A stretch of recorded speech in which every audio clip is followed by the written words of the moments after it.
នេះគឺជាម៉ូដមួយដែលនៅពេលដែលយើងស្លាប់គឺយើងអាចកើតមកនៅកន្លែងដែលយើងស្លាប់វិញបាន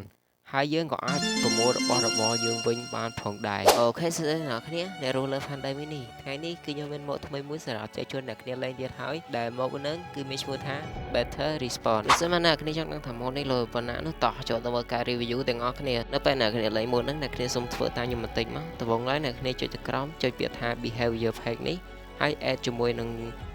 mode better respawn យើងមកគឺប៉ុណ្្នឹងទេរួចជាការស្រេចហើយដោយអ្នកនេះប្រហែលជាដឹងហើយថាគឺនៅពេលដែលយើងស្លាប់គឺយើងនឹងទៅកើតនៅកន្លែងដែលយើងកើតមកដំបូងដែលយើងមកកើតមក respawn មកដំបូងគឺវានឹងកើតនៅកន្លែងហ្នឹងហើយវានឹងធ្វើឲ្យយើងបាត់របស់របរទាំងអស់តែម្ដងតែប្រសិនបើអ្នកគ្នាមាន mode respawn មួយនេះហើយនៅក្នុងខ្លួនអ្នកគ្នាសិតតែរបស់របរនោះគឺនៅពេលដែលអ្នកគ្នាស្លាប់ឧទាហរណ៍ដូចខ្ញុំហក់ពីលើនេះស្លាប់អញ្ចឹងគឺខ្ញុំអាចកើតមកនៅកន្លែងនឹងវិញដដែលតែម្ដងដែលអ្នកគ្នាអាចមើលបានគឺខ្ញុំកើតមកនៅកន្លែងនឹងវិញដដែលហើយខ្ញុំអាចរើសរបស់ខ្ញុំយកមកប្រើប្រាស់វិញបានផងដែរ So now ការ review របស់យើងគឺមានតែប៉ុណ្្នឹងបើសិនមកអ្នកគ្នាចង់ like មកនេះអាចទៅ download នៅក្នុង comment បានឥឡូវយើងមានតែប៉ុណ្្នឹងទេ